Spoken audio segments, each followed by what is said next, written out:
This is important. I want to make sure that you are paying attention. Do you know your special skill? If so, are you utilizing it? If not, you should. I will help you identify it and help you figure out how to use it in this video.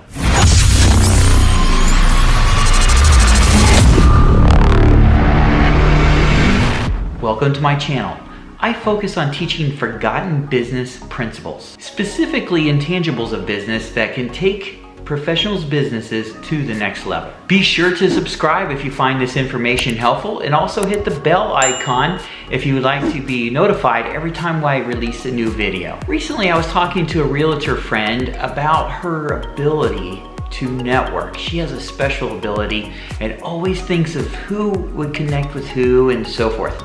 And she always thought this gift was something that everybody had until somebody pointed it out that she was unique in this special way. Tony Robbins talks about how everyone is special in a certain way. And in fact, when he talks to that special person within you and that special ability. See, we all have special skills that no one or very few people have. So what is this special skill of yours?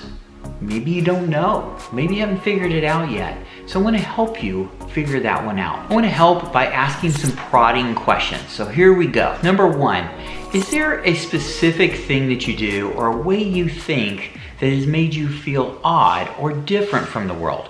Or has people made you think you are odd because you think that way? Number two, is there something that you do that you always thought was normal or everybody did until eventually it came to your light that you realize people don't do it that way, like the story that I used? Number three, are there times you're around successful people and you mention something and they say, wow, that's a great idea?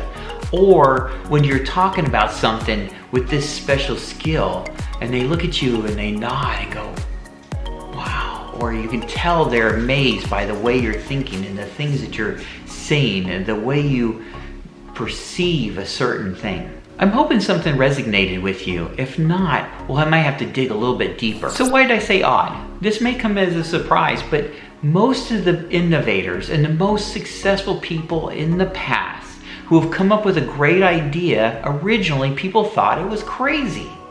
Think about Christopher Columbus.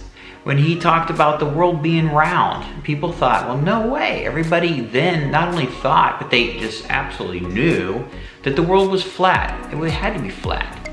So I'll give you an example, or actually three examples with one gentleman where people thought he was odd when he came up with these ideas. His name was Steve Jobs, the founder of Apple. So here's three of those. First one is the iPhone. The iPhone, like, why? People are asking, why do we need to be able to touch the screen? Nobody's going to want to touch a screen. Number two was the iPod.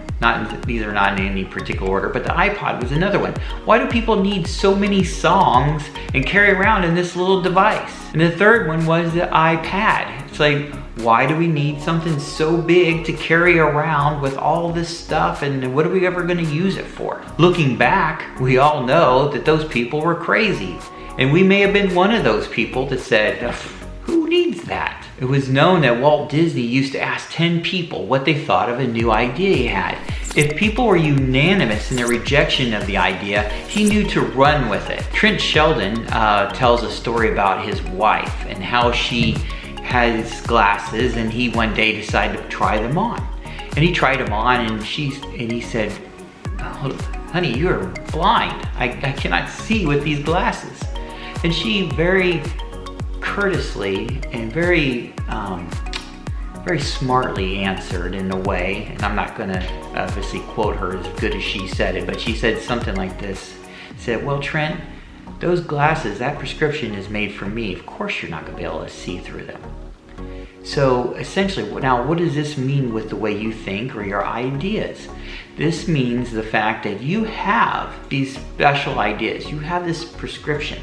If somebody tries to look through your lens of your perspective or your ideas or the way you think, they may not see that. In fact, most likely they're not going to see it. They're going to look at you and say, what are you thinking? you're blind. You cannot see through this. Doesn't make sense. Whatever it may be, they may think you're crazy. They may have to see it happen before they actually believe it's possible. Now, a successful person, on the other hand, or somebody that you know that is innovative, they may look at it and say, well, I don't see that vision, but since it's your vision, then I say go forward with it. Those are the people you want to talk to when you're actually talking to people about your ideas or your visions. Henry Ford said, if I'd asked people what they wanted, they would have said faster horses. Again, another innovation. Someone who had an idea to put everybody in a vehicle. Back then in those days, they called them horseless carriages because they didn't use horses. Everybody was using a horse back then. So what he's saying is if he had asked them, they would have said, well, give me faster horses. Who needs this thing, this horseless carriage, and who's ever going to use these things?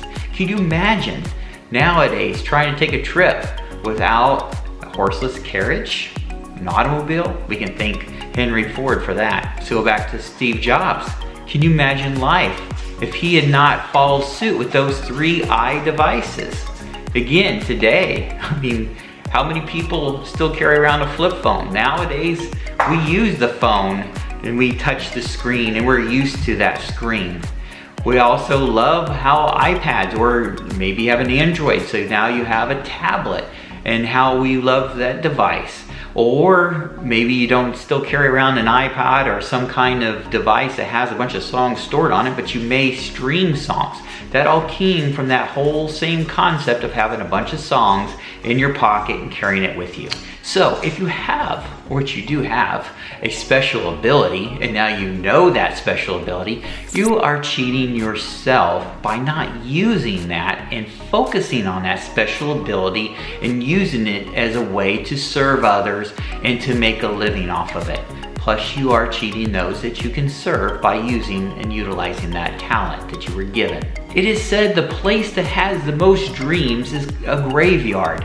And Les Brown says it better by going into this quote here. The graveyard is the richest place on earth because it is here that you will find all the hopes and dreams that were never fulfilled.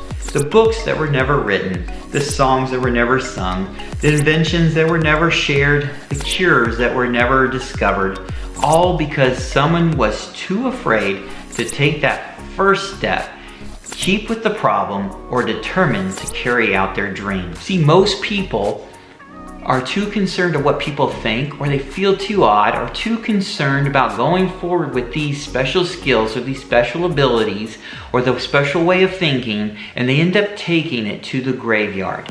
How many great and fantastic inventions that we could use today that someone died and took it to the graveyard and never invented because they were concerned about what people may think, or the fact that it must be weird because I have a bunch of friends that think it's crazy to think that this would work. So what can you do about it? Here are 3 steps. Number 1, stop listening to naysayers. It is unfortunate, but a lot of people will try to talk you out of big dreams. Don't let small-minded people keep you from big things. They will not see your dreams. It was not meant for them. Number 2, start meditating. Now, meditation, sometimes people look at it a little bit differently, or concerned, or not sure what to do. This is simply quieting your brain and sitting somewhere and thinking. Or you can do it while you're doing brainless activities. For example, here's some brainless activities that you may do. You may be mowing the yard, washing dishes, walking, or ironing, etc. Open your mind to thoughts on how you can use this ability to enhance life. See, all money exchanges hands due to someone solving a problem.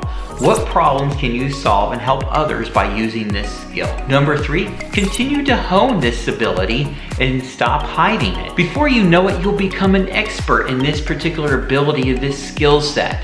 And let me give you a little hint. You already are an expert compared to other people, because it is your gift.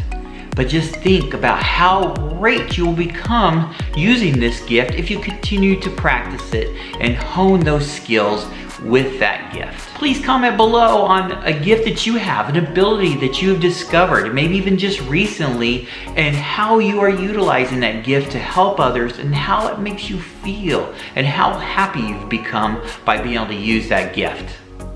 To your success, until next time.